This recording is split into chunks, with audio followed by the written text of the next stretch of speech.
company bi adwuma na wo ye na wo de ne niem omama wa kickman bi a wo de ye adwuma na so kasa kwa obeje joint e ko no chata anje ka no yen ka no kre o de ne ka no ko joint chata ka say wa suspend joint e say ache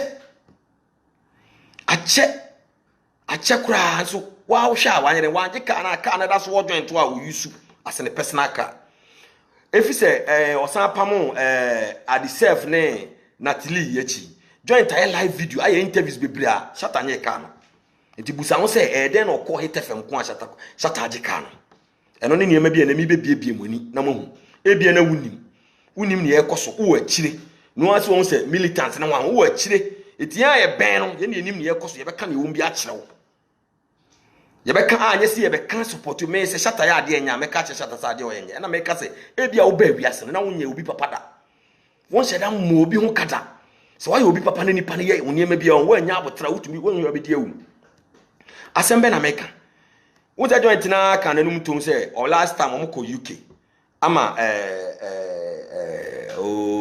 captain nya visa because any pan doors enti no person situations e bi mu besi because Shatawale say enche omo be ko SM to enti ono ne sister no de yini bread no invite ne be wo ye na so be look smart no no adika secure ne visa kura to nti ko duru say Shatawale ko je visa na mo na so no nya visa na ono aso ka che Shatas oh me wo me visa da danti no yema other guys no nyansa sam anya ntro ade no mo Shata amane eso bo Shata amane eso bo Shata amane wa mo Shata amane to the sense say nipa no kokwaje award no wo wa mo na amane award na wo gina wan de Shata de ana wo de kope visa etie bi kura na eso ka no endorse bibi ma wo because me say yo me Dubai se bia me ko US na me ko UK no obi ma me invite bi na me kwa me company will endorse for me me get letter from my company enu be ma me mu ye du asense me ya me lie ana me so me nyesa mistake that I will inform my company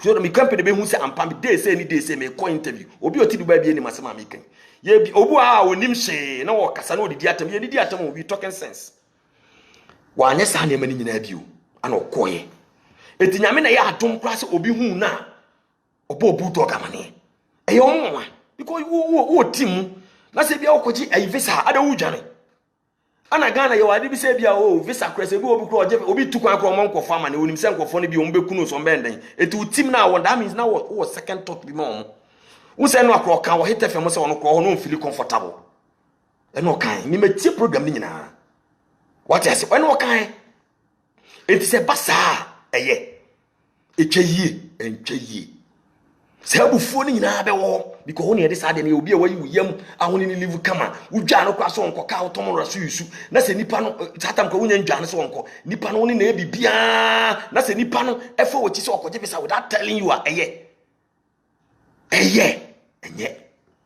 ya kan no kreba ko be ba de bia ko Shatawale ho a na omo condemn Shatawale enye tam o suspended so the guy was still using the car it's a bibi boni woman. Hey, Kofi Kama, thanks for watching the Don Tilo, you know what I'm saying, from Europe. What I say? It's who they say can be born wa. And Shatawale that very day now or kicking out and I'm in the car. But when in the car, you still using the car. That means there's still link up. There was still link up. But when you can't stop people are talking. It's Busan say, then I feel what you can.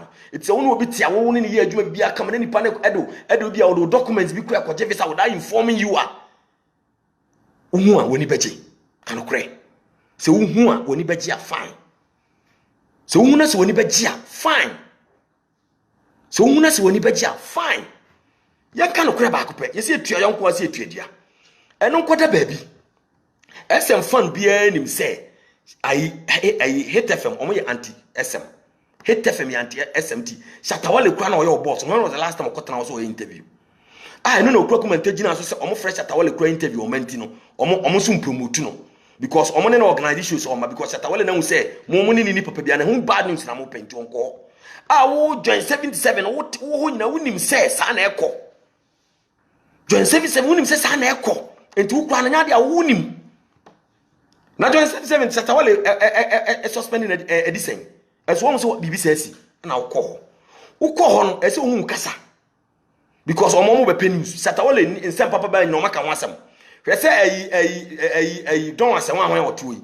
obeka say BET for ekura listing names of mo ka tropical yi no no Shatawale dinim ne yapa ne asa abasa enso no oka de atizi say Shatawale kura ye de nyina ya BET for kura to the man tru ne di anhye mo nim se ni pa yankura eto negative news about Shatawale nko no mo redi Times Square kura mo be gina ka Times Square no kura nya Times Square na be bi e ben ho ne de ende o ka ye hu ni nyina eto mo pe dirty news ntina no Shatawale mo dirty news no sai news na ye de be mo ana okotena ho me mam mi nwane ma adin kitu bi eno wani she any Romeo interview no when she went there purposely to promote the track same with John 77 ono so ko promote the track eti wani she tama guy ni ko busa na nsem ni bullet no hu se nya nti no ba ono asem be no kan wo se on skip sa question no on to aso nya nti no wa same say wo ye hwe there are many a time strongman akọ radio so a radio presenter ne try say omu push no omu push no tire wo strongman enka ensemboni bi antia on fan ko sa akọ the side kura debi same thing with Kevin Boy many a time ye interview no say say Stone Boy like ba on fan ko ho no a kire say ye nti oba ha na yenka but John 77 was ready to talk yeah adama hwe ni bia na me mamu two things Natili akwasi aboaje a OPSFM of Odikan friend Natili asem ne ba afro na one ne kasa ana kasa me fresh Shatawale manaba no fresh Shatawale that day na Shatawale was mad at the same day no but ekowie saying because na akwasi aboaje was into solve issue eduru akire kwa na asem e ba ne koye say omo be patch okra na Shatawale be san from back so wa hwe say interview ni bibia abufuo bi si e san ye sere Satan said Shatawale kasa kwa na Natili nkasa Natili was not ready to bring any issues out obia woni fi asem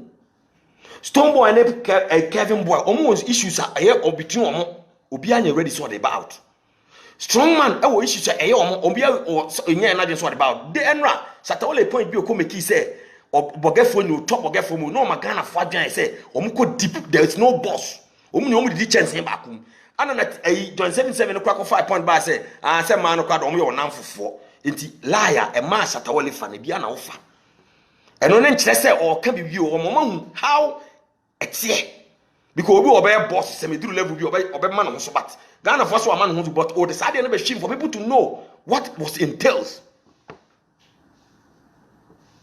so George also you can find me the winner about the don tiller ube hu me wo do Australia be hu say don matutu ntoma matutu me front ntoma be hu me say meto just check you see me there you the Australia ube hu say me hum so because bloggers be family the count and no do so be but me ankasa ma yi ni shimu we abi hu what in America na say enti no say wo ko gina ho ama edurumire bi ma John 77 ka say Shatawale ka say enti me ma uskara me ma dollars was dollars sen na de ama me hey ojo so am obi do on life na say nipa na kasa woni beje was dollars sen na de ama me $1 per dollar we die wie to ka ho kwatasam with this kind of way but Ghana for we abufu na Shatawale bufu ye na omo ka che wo kranka bia nka be dwasen sa wo kranka bia be dwasen sa o kasa sem no ana mame hwa de mu sa de na e da life se Shatawale kasa ya reaction na John 77 ye na chiri de ya no wo studio phone na hu sa studio phone na mo hu ye enemies of Shatawale people who don't love Shatawale na wo obi ahwe bi no wo yi ne ho kire no kire lie e mo hu say Shatawale is fake Shatawale is not real so we action na ekoso obaga na lumba mi bosi one matamfu na edidie one matamfu na egoro me dofo na metamfu ha me de on sa anu bisa no ha sebi etibaga na fo refi we Shatawale reaction na wo take na me se don wan ka be bro sa ara wato ka che obida sanko obi Shatawale wo adwenboni bi onuma nko yi akọ na dina nko jika ni firi nsem ko yi na dina interview me no na koso ya interview na Tili Shatawale also it went cool based on nipa na interview no akwasi aboaja de papa na ewo ni mu ade papa na ewo ni mu but ono and just need ono wo be kaja agum because won so John 77 out ono nim say sa akwa we di omo pe Shatawale downfall ana wo to na wo kasa wo de no wo anwa hwe bia ko hwe say Shatawale kasa e ya hwe hwe reaction a unya ye wo bagra ho kese ko kana no tum kra ni first expression kra says oh sire Shatawale wo ye ne ho actions bi kire Shatawale eye ya sante fo so obi your papa no ha wo mpanyifo na kan na obi turu ko henkwan turu ko yewu se wa bo obi pen wa ma full house awoti mu ntwa la don twa wota be ntwa hwe ne pop skin nsem fo pop skin gina wa keka se pop skin ye enye Shatawale na ma ye hu pop skin o na pop skin wo system no meboa ye know ye winim se pop skin no rapper meboa se anana I call out say Shatawale ten so de ande Shatawale ni pop skin ntam tete adi sen enyo be na pop skin de aba Ghana ye dia mana ma na dwana kotena America because ntumi ntina because no te Ghana no ana o ka militants no no wodada mu free wontwa la be wontwa wota be edidi free ska bia mani ska bia free but side ni free ne nchen so dwane tibusa ho se senkanya Shatawale ni pop skin ntam tianka pop skin ko ba kotena America David can you will still be enjoying GH but I feel say on team so fum I feel or pay attention and then amanfo be kume and wan na wo dey pa na Shatawale kunwaji e dey na Shatawale pay free ho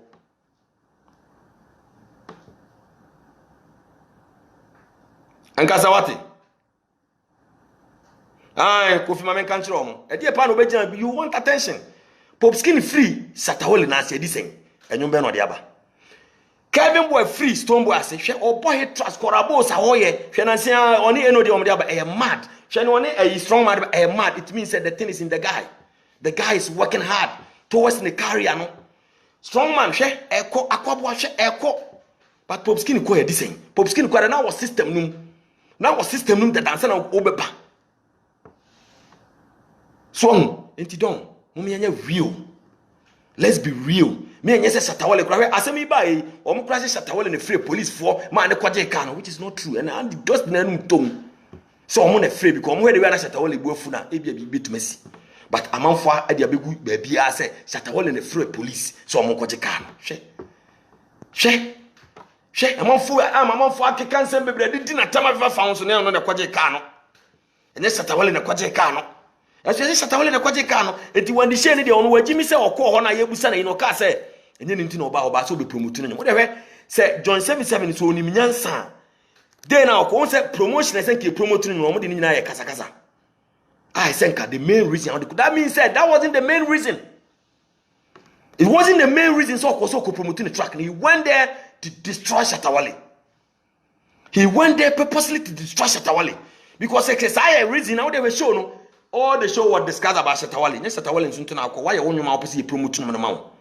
As Atamoko catch Cadidos to be sass and was those skip it. Because he also won a new record label. And you say I'm about to be promoted. Now, did be and the thoughts will be a while Jaffa.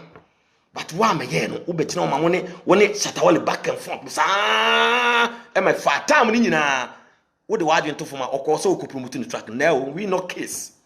Because Ansana show no cry ban. Ansana you post to show no the rest post to show and say this on best interview no and just to trust say or one-on-one with John 77 no almost what in the side of the story one trust say or be promoted the track. Indeed that was a lie. It was a total lie.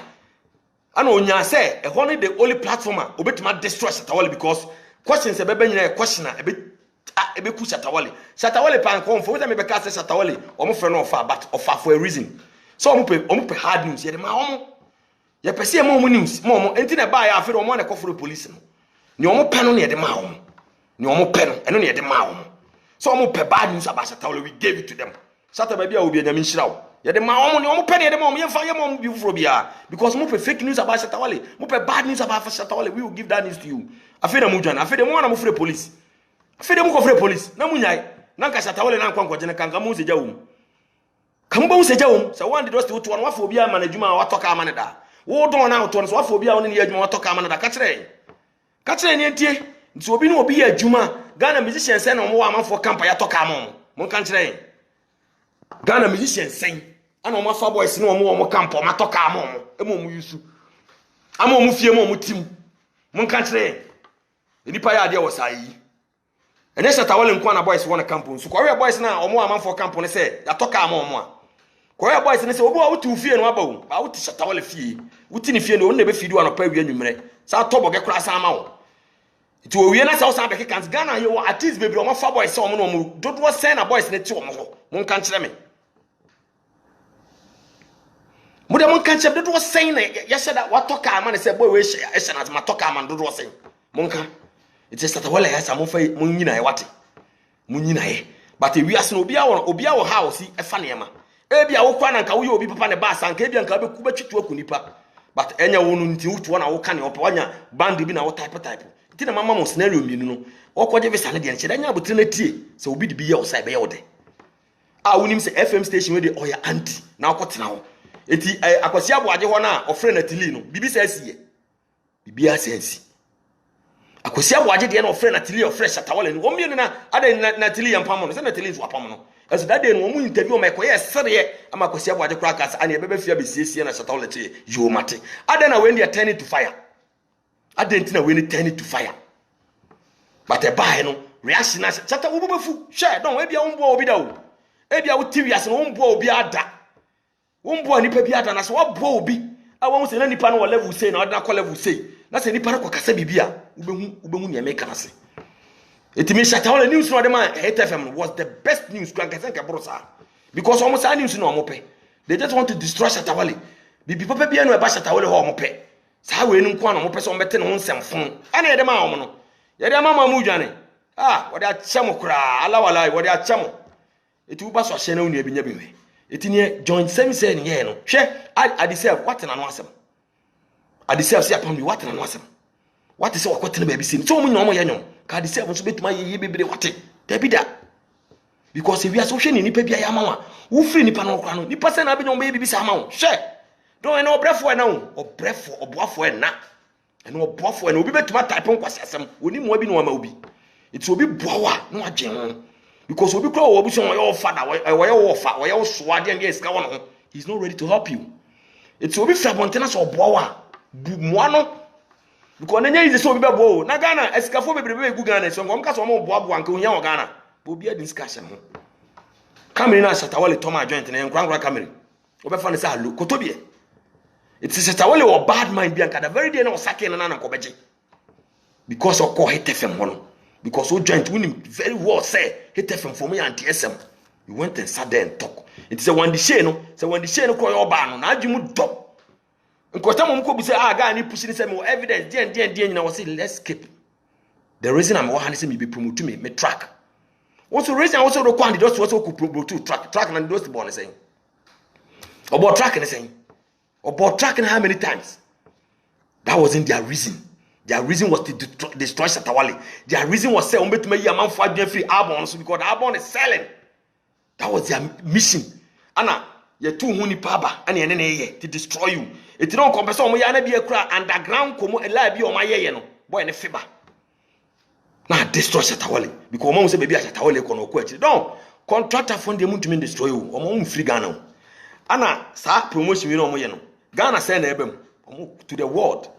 One baby Shatawale dream track na kudu ala walai etino if you are part of Shatawale da unyame ase men try so be puli na mu puli dada amfa o enye ne na mu be puli emfa enye ne na mu be puli Shatawale so be ko HTFM for na enye lagazi onko enye lagazi onko da it is interview na ka onye ready class obe grant but no per say join 77 feel bibi baby join 77 will be aminim se wonu no because unim very well I no anso ni point na ye clear say on pay Shatawale chi adibiem we program no kodi akira and they just be say it is here and say ye kana say Shatawale ka say bra was on join militant dey maybe I say Shatawale ka so ne ye adwuma ba say obe join militant dey there bi it why na join say okọ destroy because why na join say see on ayi wanya record label foforo it won Shatawale label into kasa why me dey on Shatawale kasa why ojo wo ye adwuma o obi a otua oka na obi o ma wo feel no untumi ne nkasa sa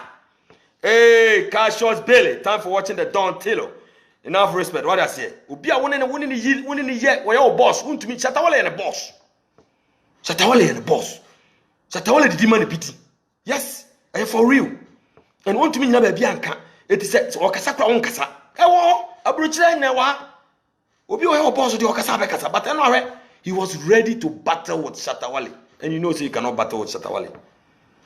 Until media may catch them. Some will be fool, some won't fool. The end join 77 baby or cockot interview no, was a big mistake. Because Shatawale attack from na kotnai. Now what would you mention be a sakona ko video ni biem. Ubo say what ma Shatawale kasa no or ye ashin bi. Let's say a fake. What they kona ko he. a chai kasa. So what you don't tell me boa. Kona ko video ni you see what I'm saying. Inti ni enim ni eka. And we are closer to them ti enim ni wom. E bia wo nye closer to them. Inti wo nim ni wom. Inti no ade bi wo ha munya abotransa. Enye se mu fili ya, mu fiti ya na mu kasa kasa na mu didi atem hwe. Obi anton na kokobede kwa. Obi anton na kokobede kwa. Obi ene oton na kokobede kwa na se wo obi camp na nipa na force se yire ho a. Na se wo se waka bone. Nipa na kasa yire ho waka bone. Se si an omo so de na nyoma ba. Obi an we shi obi bone. Obi an we shi obi bad. Enyoma na ba. Ye de nyame se wono watuma release ne nyom. Ye ne ebom pai cross militants na obi abetuma release ne nyom. Eboa. Mutumi kura ko bo show. Enti de ye hwe o ye wo ha na me kasa eyiko. Popskin ko ye ne. Popskin ko de no ba out on the ba out beto no me yehu no. Ene popskin nyom be no de aba. Se ka popskin nya Shatta pam na nkote Ghana o. Ontimi ntina Ghana. Ontimi ntina Ghana. We Ghana dey no ontimi. Ana ode akotena US no. Still no that so to bomb gum. Dwen say Shatta be man attention for where? You know you will never get that thing. You nya. Eti no kura na me ka kire mo. In the first place, visa na wo koje na wa mo mama ne na wo sa de omo niam na e koje no was very very bad. Awo adwuma bia wo ye ba bia wo ye adwuma bia na se wo koje ama invitation akwaje visa na wo adwuma mfuo nim ho. How can that be possible? Some tiduba obi o tiduba ha bia o ye adwuma na bia wo nya invitation mi na okoba bia na adwuma nim ho. Na wan be endorse visa ayina ma wo. Wo na camp. What's a contract? Into one be endorse ama wo. Ama wo kwa ebe mu be edu. Nye visa na hye wonsem. Wo de asie wo mo. Eno ya de papa. Wakotena FM a unim se omo ne enka. Wakotena wo ye ekasa. Nke nipa ne busa akohye na o. And it was nye say ntina me wa hontu de yen skip question no. I'm here for my track. There's no way and the ghost opushi wa be kwan. Ai when the share you pushing na walk away. Because she meant business. She came there for her track. But when you are the track ntina okọ also destroy Shatta Wale. The main purpose of the course of destroy Shatta Wale. Be busa no questions man destroy Shatta Wale. Enu ntina okọ. And I feel we ya fe na man for be kasa say ni. Masa Shatta Wale answer na the man was the best. I hate FM for no more negative thing na area mo no. Omo carry out. Open ya he one lagazi kutie no. Saturday one Nana Mababra kutie no. Nana Mababra be bia obi anyame nhira wo se wo fresh Shatta Wale. Tropical yi ba ye hu so obi invite na o mapagam. Ba anyame nhira Nana Mababra be bia obi a se wo hu bibi wo Shatta Wale ma wo se Saturday wo host no. God bless you. Sana na nke wesen card pass e ba no. Radio presenters ni TV presenters ni bebre be ka but Shatta Wale negative news ba de on beka. But then some papa they are not ready to talk about it. Ntie de fam ho ne obeka ne obechrochro. And one more thing, mo Ghana for na mo ha na mo booking ticket china. First flight no. Wa wo hwe bia no ka kire wo nua bi. Mu wi am hye ne nko akiri. First flight is on the 12. On the 12 no yese e anopa. Ti anopa sharp. Opekura ko ho ahomachi. Sharp